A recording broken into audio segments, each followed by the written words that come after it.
मुझे जाकर जान के रख लेना। भगवान तू अपने चरणों में, भगवान तू अपने चरणों में। मुझे दास बना कर रख लेना। मुझे दास बना कर रख लेना। भगवान तू अपने चरणों में, भगवान तू अपने चरणों में। जब अधम से अधम को तारा है, जब अधम से अधम को तारा है। जब अधम से अधम को तारा है। जब अधम से अधम को तारा है। उसमें ही नाम हमारा है। उसमें भी नाम हमारा है। उसमें ही नाम हमारा है। उसमें भी नाम हमारा है। मुझे भार समझ कर रख लेना। मुझे भार समझ कर रख लेना।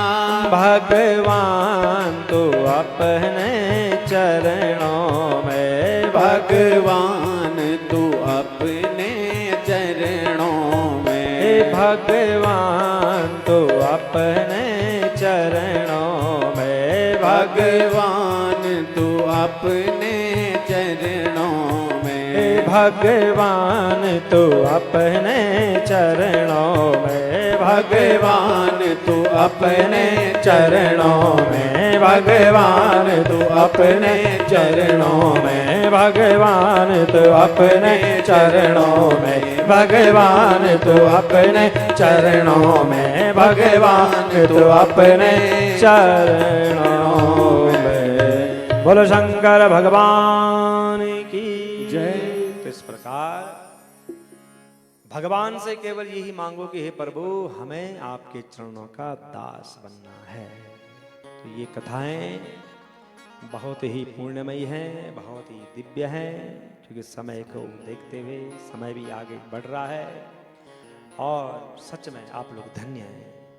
आप लोग धन्यवाद के पात्र हैं, आप सुपात्र हैं, क्योंकि आप भगवान की कथाओं को सुन रहे हैं, क्योंकि आप भगवान से जुड़े हुए हैं, इस मठ से जुड़े हुए हैं, इन विद्वानों से जुड़े हुए हैं। जिसका मन भगवान से जुड़ गया उसका मन कभी भी संसार में नहीं लगता है। पूर्व काल की बात है, सनत कुमार अज्ञानवश अपने को सब योगियों का शिरोमणि मानने लग गए थे, इसलिए दुर्विनीत हो गए थे। यही कारण है कि उन्होंने किसी समय परमेश्वर शिव को सामने देख करके भी उनके लिए उचित अभ्युत्थान आदि संस्कार नहीं किए। वे अपने स्थान पर निर्भय बैठे रहे। उनके इस अपराध से कुपित हो नंदी ने उन्हें बहुत बड़ा ऊंट बना दिया था। भगवान शंकर की पूजा नहीं करी, उनका सम्मान नहीं किया। बोलने का मतलब जो कल्याणकारी मार्ग पर नहीं चलता है उसे ऊंट ही बनना पड़ता है। तो तब उनके लिए मुझे बड़ा शोक हुआ और मैंने दीर्घ काल तक महादेव और महादेवी की उपासना करके नंदी से भी बड़ी अनुनय विनय की। इस प्रकार प्रयत्न करके किसी प्रकार किसी तरह उनको ऊंट की योनि से छुटकारा दिलाया और उन्हें पूर्ववत सनत कुमार रूप की प्राप्ति कराई। उस समय महादेव ने मुस्कुराते हुए अपने गणाध्यक्ष नंदी से कहा, हे अनग, सनत कुमार मुनि ने मेरी ही अवहेलना करके अपना वैसा अहंकार प्रकट किया था, अतः तुम ही उनको मेरे यथार्थ स्वरूप का उपदेश दो। ब्राह्मण का ज्येष्ठ पुत्र मूढ़ की भांति मेरा स्मरण कर रहा है, अतः मैंने ही उसको तुम्हें शिष्यों के रूप में दिया है। तुमसे उपदेश पाकर वह मेरे ज्ञान का प्रवर्तक होगा और वही तुम्हारा धर्म अध्यक्ष पद पर अभिषेक कराएगा। महादेव जी के ऐसा कहने पर समस्त भूत गणों के अध्यक्ष नंदी ने प्रातःकाल मस्तक झुका करके स्वामी की वह आज्ञा सिरोधार्य की तथा सनत कुमार भी मेरी आज्ञा से इस गणराज नंदी को प्रसन्न करने के लिए और मेरु पर दुष्कर तपस्या कर रहे हैं। गणाध्यक्ष नंदी के समागम से पहले ही तुम लोग सनत कुमार से मिलो, क्योंकि उन पर कृपा करने के लिए नंदी शीघ्र वहां आएंगे। विश्वयोनि ब्रह्मा किस प्रकार आदेश दे करके भेजने पर वे मुनि मेरु पर्वत के दक्षिण पर्वत पर कुमार शिखर पर शीघ्रता से चले गए। ये ब्रह्मा जी कहते हैं। सूत जी कहते हैं तत्र स्कंद सरो नाम सारा सागर सन्निभा अमृत स्वादु शिष्य स्वाछागादल दूदकम। वहां मेरु पर्वत पर सागर के समान एक विशाल सरोवर है जिसका नाम स्कंद सर है। उसका जल अमृत के समान स्वादिष्ट, शीतल, स्वच्छ, अगाध और हल्का है। वह सरोवर सब ओर से स्फटिक मणि के शिलाखंडों द्वारा सुंदर है। वहां बहुत से लोग नहाने के लिए उतरते हैं और कितने ही नहा करके निकल रहे थे, स्नान कर रहे थे, यज्ञोपवीत धारण कर रहे थे। जटाएं जो है कि सुंदर उनके मस्तक पर अपनी शोभा को बढ़ा रही थी। वहां नित्य फूल खिले रहते हैं। तो वहां भली भांति प्राप्त हुए मोक्ष अथवा निकट उपस्थित हुए सर्वज्ञ परमात्मा के समान प्रतीत होने वाले उन्हें देख करके ऋषियों सहित ब्रह्मपुत्र सनत कुमार का मुख प्रसन्नता से खिल उठा जब उन्होंने नंदीश्वर को वहां आते हुए देखा। वे दोनों हाथ जोड़कर उठे और उन्हें आत्मस्मरण पर सा करते हुए खड़े हो गए। इतने में ही वह विमान धरती पर आ गया। सनत कुमार ने देवनंदी को साष्टांग प्रणाम करके उनकी स्तुति की और मुनियों का परिचय देते हुए कहा, हे नंदीश्वर, ये 6 कुलों में उत्पन्न ऋषि हैं जो नेमि सारण्य में दीर्घ काल से सत्र का अनुष्ठान करते थे। ब्रह्मा जी के आदेश से आपका दर्शन करने के लिए ये लोग पहले से यहाँ पर आए हुए हैं। श्रुत्वा वाक्यम ब्रह्मपुत्रस्य नंदी छित्वा पाषाण दृष्टिपातेन सद्या सैवं धर्मं सैश्वरं ज्ञान योगाम दत्ता भूयो देव पार्श्वं जगामा।